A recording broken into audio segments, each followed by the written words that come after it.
Hey guys, subscribe for daily content, and if you're shopping for gear, make sure you check out the description for the newest items at some of the very best online retailers. There's also links for some of the items that I personally recommend. Thanks! What's going on YouTube? Metal Complex here, and today I've got another interesting knife review / knife overview to share with you guys. This is the Rike Thor 7, which, believe it or not, Reich has actually managed to still make in a unique way. This is yet different from the other variations that we have seen of this sort of alien carapace knife. A very polarizing design, obviously not something that everybody loves the look of, but if you're, the type of knife collector enthusiast who likes the weird, off the beaten path, almost gas station-y look, then these might do it for you, especially after we go over the construction, because this one in particular is really strange. Thank you so much to Reich for sending these in. Both versions are available. We have the premium one here, and then we have the, I'm not going to call it not premium, right? It's just kind of the mid-range one. They're linked down in the description. It does help my channel when you use those links, but that's entirely up to you. Thanks to my patrons for supporting me. Please make sure to follow me on Instagram and make sure your notifications are turned on for the Metal Complex YouTube channel. So the top one here, which I'm going to move here in a second, this is not an integral. I think it had me fooled in the unboxing. It's not an integral. I should have been able to tell, of course, by the screws here. But on this side, it doesn't look like it has any frame screws. And honestly, initially I could not find that seam. I did, of course, see it eventually in here. And I asked Reich about it just to confirm. They said, no, it's not an integral, right? But we have a nested liner lock this time, not a frame lock. And we have S90V. And all those things considered, I think the price is pretty good. I don't know how Reich heat treats their S90V. I don't feel like I've seen a lot of that from them. But I do think that the price tag they have on it, assuming that the heat treat is correct, is actually not bad, for this type of premium knife. We have this one here, which is an integral bolster frame. That's the best way I can describe it. This piece right here is one piece of titanium, and it also is the lock is integral with it. Like, this is all one piece, the bolster, the lock, everything. And then we have two additional individual pieces of G10. They also look like they could be integral, just one piece, but no, they are screwed. You can see the screws here. So they are screwed to the frame, and then it's like, I think there's like a little thread barrel in here, something like that, and then the pocket clip is attached through here. So a very interesting way to build it. And then they have the blade steel 154 cm. And this is also substantially less expensive. It's in kind of a weird spot. I mean, I think it's over $100, right around $100 less than the premium one here. But we're going to talk all about that. So first of all, let's go ahead and get a measurement. It is very similar to the other Thor models here that we've shown recently on the channel. 8 1/4 inches, blade lengths coming in at 3.65, cutting edge about 3.55. We'll do a couple of size comparisons just because this really isn't that much different than the past variations that I've shown up against my compact Excalibur, the Spyderco Para 3, put it up against my full-size Excalibur, and then maybe, how about the Hogue Deca, and I think we're probably good to go there. How is the action? This has noticeably better action than previous variations. I think some previous versions of this knife just felt really tight. This is gorgeously smooth. I mean, crazy smooth. I don't know if Reich just updated, something. Reich has always been a company I thought like their precision is really, really good. It feels like a super high quality product. They just felt really, really tight out of the box. This feels different. It feels like they have done something different with their action tuning or their surfaces in there. It's just really nice. On top of that, this looking like a knife that would not be comfortable to manipulate is actually very comfortable to manipulate. The flipper tab is nice, and you can also get in here into this weird alien rib cage and sort of do the reverse flick if you want to. Same with this guy. The detent feels good. Access to the lock bar is good, and that's the same thing on both of these. This one's a liner lock. It looks like a little narrow area, a little sharp area right here. Really not bad at all. In fact, very comfortable, very easy to manipulate. Let's go ahead and do carry profile. Thickness up against the Spyderco Para 3. It's a little bit thicker. Length and height up against the PM2 and Para 3. This knife looks like it's something that would just attack your pocket. Not really. The pocket clip is a little bit pinchy and like over these ribs and things. It's kind of a bumpy in and out, but not as aggressive as you might guess. It really is going to come down to the type of pants that you're wearing, right? Like the thinner material doesn't really, that just now, like I'm wearing like a thinner material pant, not really any issue there. I think like a big, thick jean pocket might, bother some people a little bit more. But it's, in my opinion, it's not a deal breaker, shouldn't be. Let's go ahead and do a hardware check. I'll get out my tools as per usual. My tools are very inexpensive and very recommendable. You can find them right down in the section of my description that talks about the tools I use on this channel. This is a T8. And access to the pivot right there. And then these are going to be T6. So the body screws are T6, pocket clip screws T6. The pivot screw there is a T8. Now, the only reason you need to take that out is just to gain access to the blade. The funny thing here is that because it's a frame and 2-scale construction, it's the integral part of it it's neat, but it doesn't serve too much of a purpose. One of the cool things about an integral, like the nature of an integral, do I have one? I don't even have my Excalibur's upstairs, is that because it's all one piece, it eliminates the need for hardware. All you have is the pivot and maybe a pocket clip screw. In this case, you have an integral bolster with 2 scales still attached to it. So I think it's just a unique build for the sake of being a unique build. And people, will always complain about that, and they'll forget that this is probably one of the most common elements of the knife world. Adding something or creating a certain design or the way that it is constructed or the way that it looks, right, is sometimes is like, meant to be utilitarian, or it's meant to like aid the user. And sometimes it's just because, right? So I find it really hard to believe that even new people can't really like grasp this concept, that not every time, because I know people are going to go, why would they do that? It serves no purpose. I mean, throw a rock in any direction in the knife industry. You're going to hit something that was just created just because, and it doesn't necessarily make sense. So I think it's kind of neat, but at the same time, I don't know what purpose it serves. It's just, it is a unique construction, right? So anyways, blade stock thickness, probably, it seems fairly thin. I actually don't know where the best, I guess right here at the back is like the best, like that's the only area where we're going to get a decent idea of the actual blade stock thickness. It's 140 thousandths, okay, on the thicker side. Let's weigh it. I suppose you could say it's a way to dramatically reduce the weight of a frame lock, right? I mean, like here's this idea in full titanium. So it's 4 ounces. By removing a lot of titanium, we're still keeping a titanium frame lock, but we're reducing a lot of the titanium weight and replacing it with G10. It reduces it some. It brings it down to 3.3 ounces. Depending on who you are, you might say that's pretty substantial, right? 8¼ inch knife, 3.6 inches of blade, and 3.3 ounces of weight, almost ultra lightweight.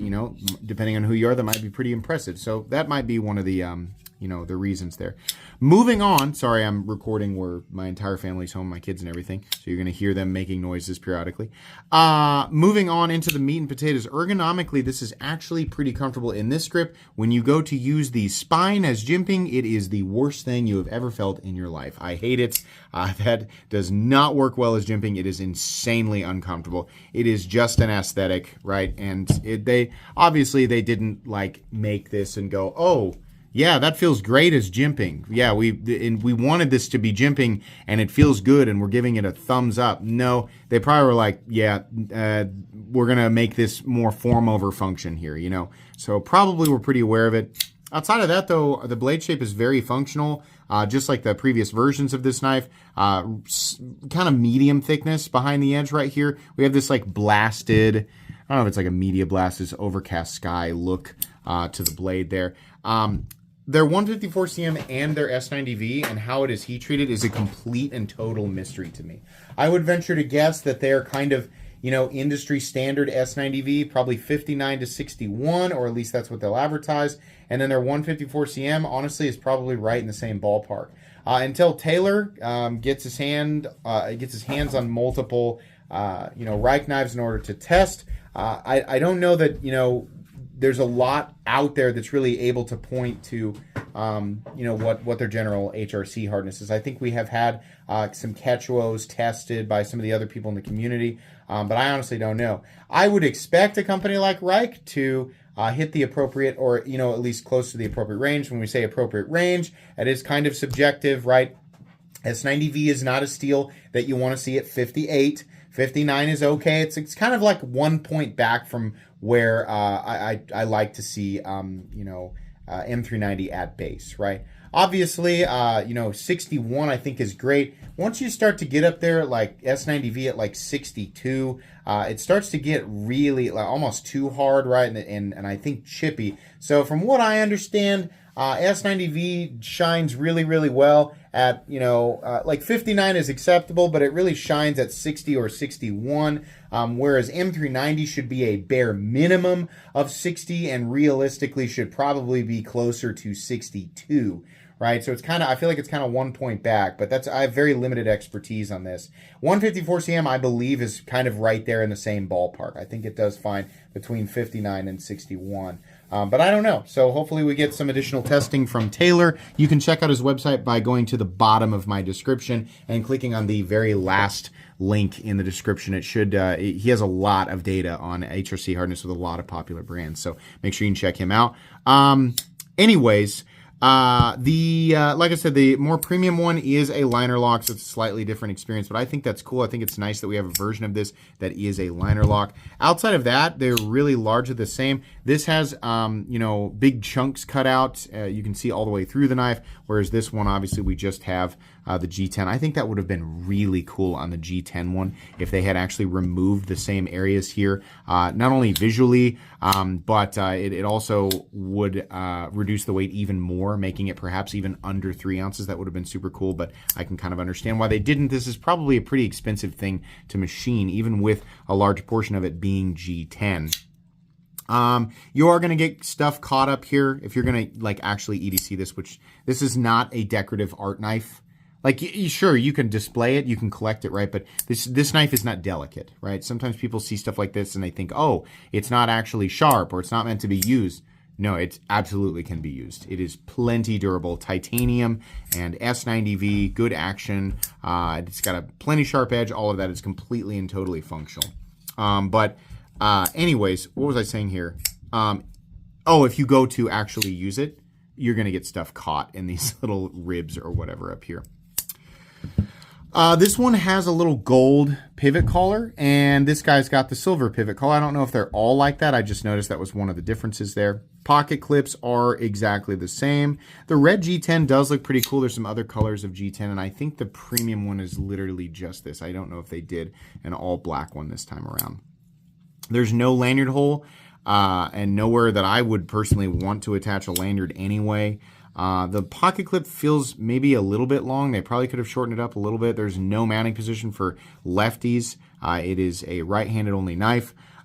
This knife has a built-in stop. The stop is actually the titanium integral bolster frame thing. It's this lump of material right here. It's just flat for the open position and for the closed position, and the closed position is behind the flipper tab, not up underneath the plunge grind, which, by the way, there's the plunge grind. So that's nice. Runs on bearings. Obviously, there is no blade play, up, down, left to right, no lock stick, no pivot lash. Very smooth and consistent in here. And then for this guy, I believe it is exactly the same. No blade play, no lock stick, no pivot lash, smooth and consistent in here, and a nice, actually, this one feels like it might be a little bit lighter. Let's try that again. Click. It just doesn't make as much noise. Absolutely laser perfect centering there. And how about this guy? Is it going to be the same? Yes, it's right down the middle. Maybe slightly off to the left. It's kind of true. I mean, man, it's really, really close. Maybe slightly off. Looks pretty darn good to me. Price tags. The premium one. This, by the way, every time people see this, they go, that must be cast titanium. It's not. This is milled. I've confirmed this many times with Reich. This is milled titanium. They also have to do this to the blade, which can't be cheap. I very much doubt, even with a Chinese company, I very much doubt that this is an inexpensive thing to create.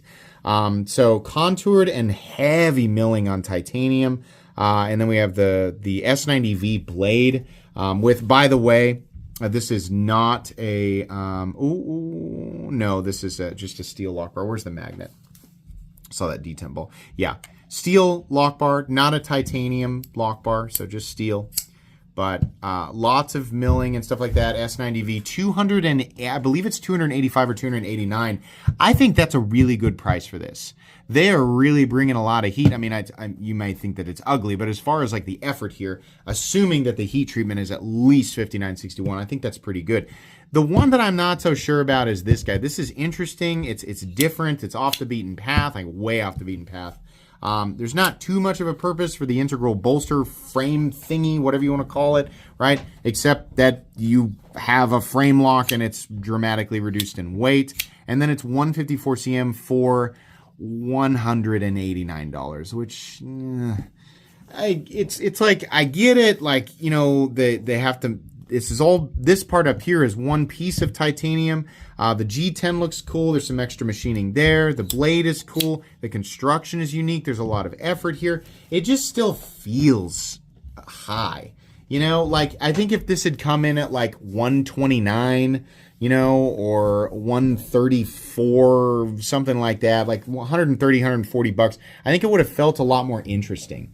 But you get up there at 190 bucks and you're like, whoa, geez, we're in like a whole nother category of knife. Like, there's a lot of really good knives between, you know, 150 and 250 that people will realistically be comparing here. So you have to really want this combination on a knife that looks like this, and you want to be buying it because, you know, like, it's kind of odd. You know, if you like collecting the oddball stuff, you might like that. But honestly, I think the deal, I'm not going to necessarily say that it's better. The one that feels more right is the S90V and titanium one. I think that's cool. Is this a knife that I generally recommend for EDC? It'll work, but I mean, you know, like, you're buying more. This knife is, you're buying more of the design than you are, like, you know, it's still functional, but it's more designy than it is functional. I think that anybody considering buying this probably knows that. It's neat. It's not going to win any best of categories, but it is cool, and I respect Reich for doing different things and constructing knives in just bizarre ways. It's interesting. So that's going to be it today, guys. Please make sure to follow me on Instagram at metal_complex. If you enjoyed this video, leave a like. If you'd like to check out my other content, I do, of course, have lots of videos of knives that are either expensive or inexpensive that I do or don't like, so check those out. And if you enjoy all my content, go ahead and click on the Metal Complex logo right there and subscribe, because there's definitely more coming. Thanks again for watching, everybody, and have a great day.